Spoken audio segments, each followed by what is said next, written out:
Chini Boroni Bisingo Chini Borok Rogni Bisingo Lekate Shas Hungbaitang Sarairo, O Samuas a similar tongue like Osarai Sokwala and Kabano Ferangan and Yak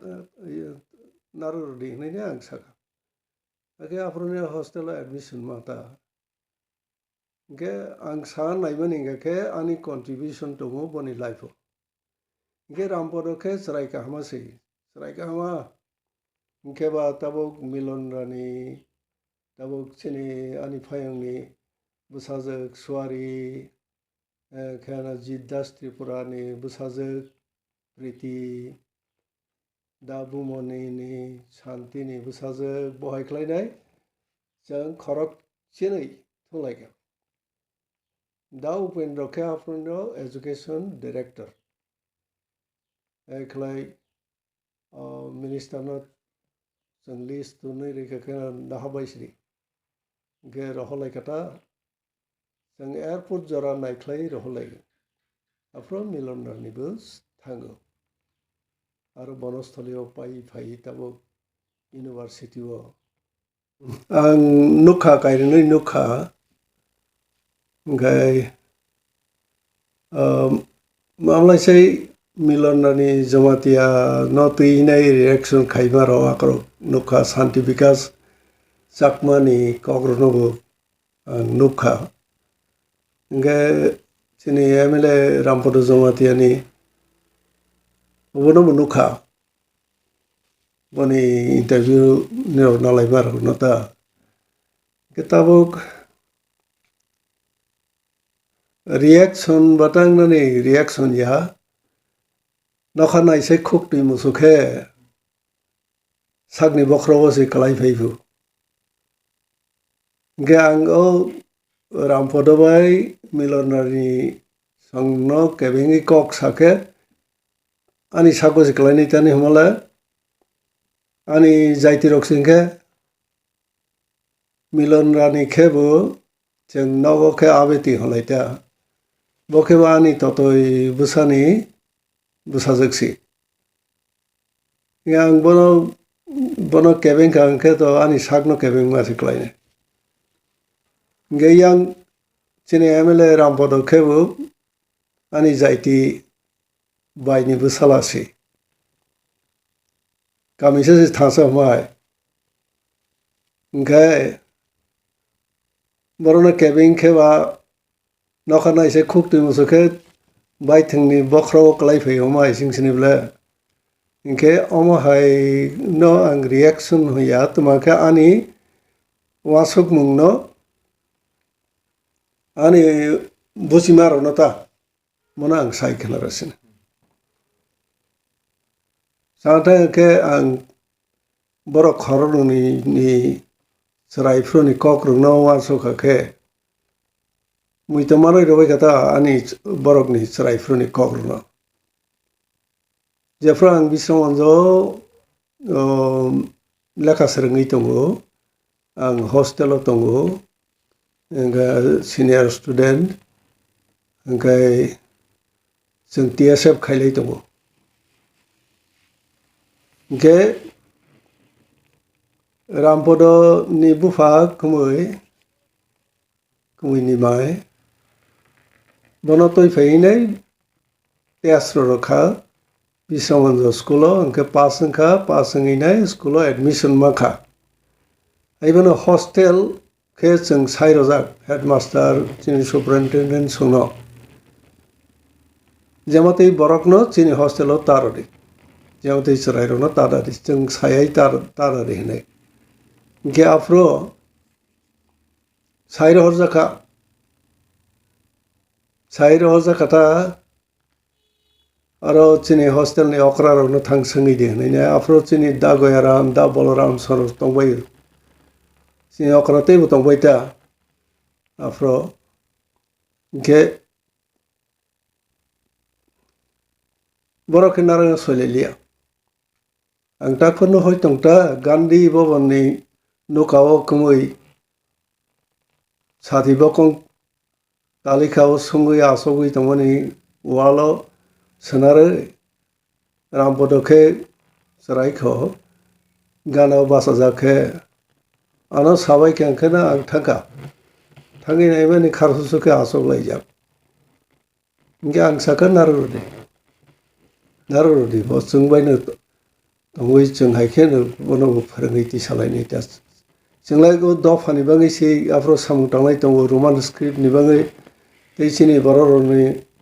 Bisingo Chini Barok Rogni Bisingo Lekate Shas Hungbaitang Saraido Ni O Samuas Singla Tonga Inca Inca Osrai Sokala and Kabono Ferangan and Yak Narudi Niang Saka. Okay, Afronia hostel admission mata. Ge angsan naimaninga ke ani contribution to mo boni life. Ge rampodo ke serai kahama sei. Serai kahama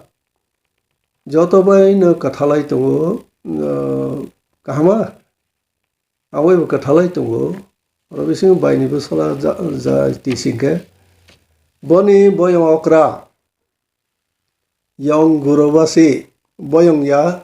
busu okra boni busu ni buta okra ta bo yong gurobasi joto ni selai Christian mamlai sekang ngnai roni bisingo khoroksa jeng sekang yalma o nglaigra kha boni yagloke ayang boke songkhola tonglayo ngke teo paso protokhoni bufa annokuma yong annokuma borok Bethel kamio reklai horjak laikha ke bak Bethel kami ni nalai mani aro ngka boroni motha yong gurubasi yong brui soro akrok jotona ngka satha ke rampodoni nukhungo bono kari hasina boni Christian rok butongo boni nukhungo kwbangman tongo kwbangmano tongo khai kwbangmano Bible school Christian school porei tongnai rok tongo hingke bwsala khorok thasasi chini St. Paul school si porei lailaigo hingke jeng boni life boni langmo ta boni bwsarokni langmo boni nukhungo jeng Christian rok swnai pharoi chubamani tongo ihe honoi maya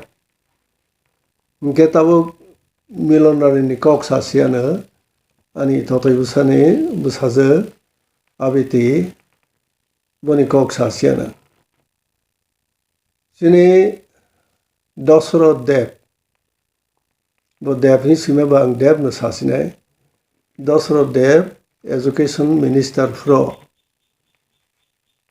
Daroti Mohon Khake MLA chini kila bangmani eke bono sakha tribal srairok khorok chinui 12 student girl student burui usa srengnai rokno bonostoli rohlaini Rajasthano Nainai minister by Sajaka minister Dosro Dev by Ge bo ano tilang thangai ano sabaikha keno 1987-88 ni kok singkana ge ano sabaikha ge ano tilangai teoisa malaikha ge minister by malaikha ge jengna rohlayani Serai karigradi hingke jeng serai tholai kata hingke ba tabuk milonrani tabuk chini ani phayangni bwsajak suwari khana Jiddas Tripurani bwsajak Priti Dabumoni ni Shanti ni bwsajak bohai khlainai jeng khorok chinui thunglaiga Da Upendra Kheafrino Education Director. Eklai Minister not Jeng list to Nirika Nahabaisri. Ge Roholai Kata जों airport जरा नायख्लाय रहलायो Afro मिलननिबो थाङो आरो बनस्थलियाव पाइ Tabo इउनिभार्सिटियाव assistant professor होंगै दङ हामारिता गे borok saraifro borok no sunawai ti sani bange ani contribution dong omo history life o mugomo nke ano christian hi sajalai ata जायति फाना सर थांनाय 22 तारिखो जे सर रामपद जमातिया ओ जे इंटरव्यू बिनि इंटरव्यू बकक सामानि निनि मुंबो नंजाफ्रो खुरजाक बरक जिनि जमातिया वो पुइला ख्रिस्टियान हाब हिसाबो आफ्रोबो बरक न थकायै हस्पिटाल स्कुल बरक न तांनाय हिमानि ताबसक जरा बिको हस्पिटाल कुनफान नुया को सामाले निनि आबरक कुबुई दे जेने खोनारि अ कुबुइयाता कुबुइया बाहाके कुबुइया आं साय खोनारिसने जों मिशनारि रक त्रिपुराव आसो कक तुमाका बिरानि फाइनाय रक जिसुनि कक सानि फाइनाय रक हाय रनाय होनैने स्कुल रनाय कलेज रनाय हस्पिटाल रनाय निबसाना मागनां फोरोंनाय हायरके सानाय खरकसा बाकरि बकबुइया दो अमक मामला हिसका आं सानाय अमक हाय कक तागै सामानैसि दो आगे सानाय करि ताव फक करि सकाव बकरि ताव फक करि इनके ताबो रामपदतानि हाके sakha आं बनि बखानो आं बुजिब्ले बनि साइकोलॉजी आं बुजिगो तानि बाके तानि बम्मा साला हाके साला केना आफ्रो जों जाफ्रो ख्रिस्टियान 1972 जोंनो ख्रिस्टियान सकांग्राव आफ्रो पास्टर लालथमा फाइनाय जोंनो साफायका जों यासाखा जोंनि बर'नि बिसिङाव तामुल सरनि बिसिङाव बाहायनो आं बाक्सा बाप्ति सुननाय रक गोबां माने दङ नारायण फासाव आकसराव मदन बाय गोसं ओंखाय जमातिया बिसिङाव नित्य मदन सरा आं बाक्सा होननाय दङ ओंखाय बनि आगुलकेनो को आरो जेने मामिरन सं लायखा बर' बुंलायखा सिग्ला बदल रक जों बुंलायखा हायबानो जोंनो साफायनाय रंगके जिसु सिनि सुमसकनि बादा सिनि पापनि साक्सलाय थैयै जोंनो मोथांखा नों पयतसाखे मोथां जाफ्लायनाय हाखिसि बरक साफायो मनसि जों पयतसागो ओंखे हस्पिटाल रुनायफो स्कुल रुनायफो हाखेले खरकसाबा सानाय करि आं गोथां दंखौले आं दालासाया आं दालासा तानि दालासानाय बा ककबै सानि न ओंखे ते कैसा ओंखाखे अमनो मुइतो नारक दि आं बायथोंसि खेरफां बसंनि बरक दो आं बायथोंसि खेरफां बसंनि बरक तुमा खेरफां गरिया जमातिया तिलै तमनि गरिया ओंखे ताखुबनै ओंखे ताखु अक्रानि खेरफांता खेरफां माने के केरनकफां ओंखे केरनकफां माने केनो असायं गरियानि असायं खेरफां ब नि बसंख्या ओंखे अरबिसिङावसि ani susu sormoni kolok hojago osai kotor yalogmani ang boni busu gokra asengni boni mantro boy tung ang srengjak osaibo ano tui bo फोरोंमां ano osai mantro ro tung फोरोंङै rola hangka ang ta फोरोंता asengni mantro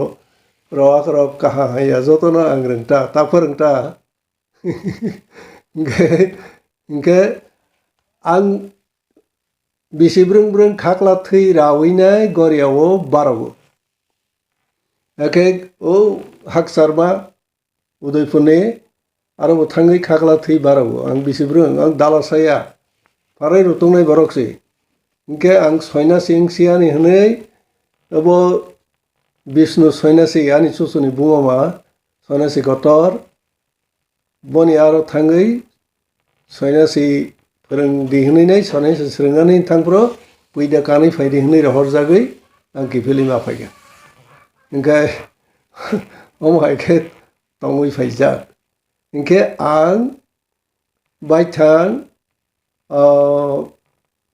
experience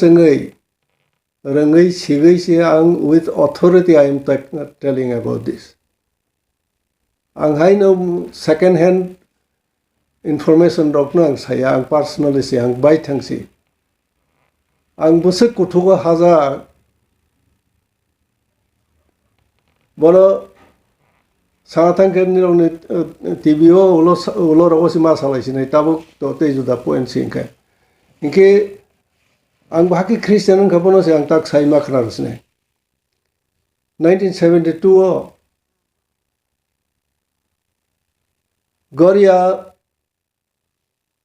वो बुइसोरसिनि थांखा आनि लगे वो बीर विक्रम जमातिया तेलेमुरा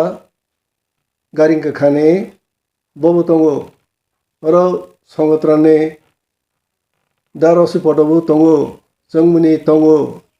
जों खरक बादे खरक दक जों बुइसोरसिनि थांलायफ्रो सिख्ला बदक इनके बुइसोरसिनि थांगै किफिलि फायै सेनावो केजि काइबा सोंनैब्लै पसा बारक मनिया पुजो कटमातागै बारगै किफिलि फायै नगो फायै तै तालसानि यागो